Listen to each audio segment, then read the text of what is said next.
देता लू गाली हो। अरे आ जाओ हे आओ ए साली रंग डाली हो, काहे तू देता लू गाली हो।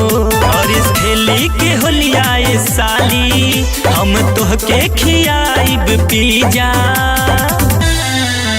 आसो होलिया में, अच्छा आसो होलिया में, ओहो आसो होलिया में चोली ना रंगाई बिजीजा, रंग तोहरा से नहीं डलवाई बिजीजा। आसो होलिया में चोली ना रंगाई बिजीजा, रंग तोहरा से नहीं डलवाई बिजीजा।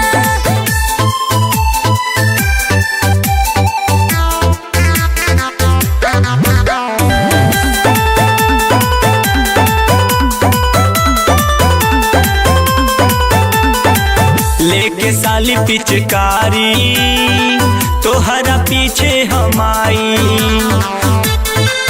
अरे छोड़ो ना बिना डल दे।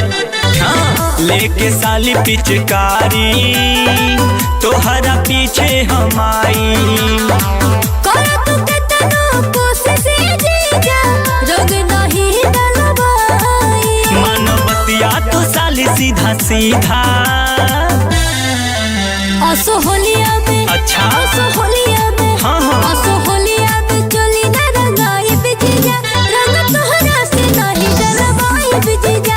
आसो होलिया में चोली ना रंगाई बिजीजा, रंग तोहरा से नहीं डलवाई बिजीजा।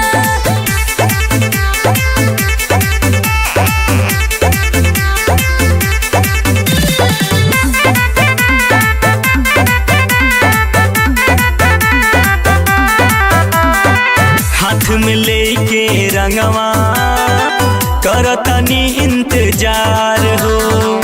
देखो तनी घोरल रंग सूख जाता हो। हाथ में लेके रंगवा करतनी इंतजार हो। रंग के दिन सुनाई जीजा, कोनो अंगवा हमार हो। सुना अब्दुल को दिह भीजा भीजा। आसो होलिया में, अच्छा आसो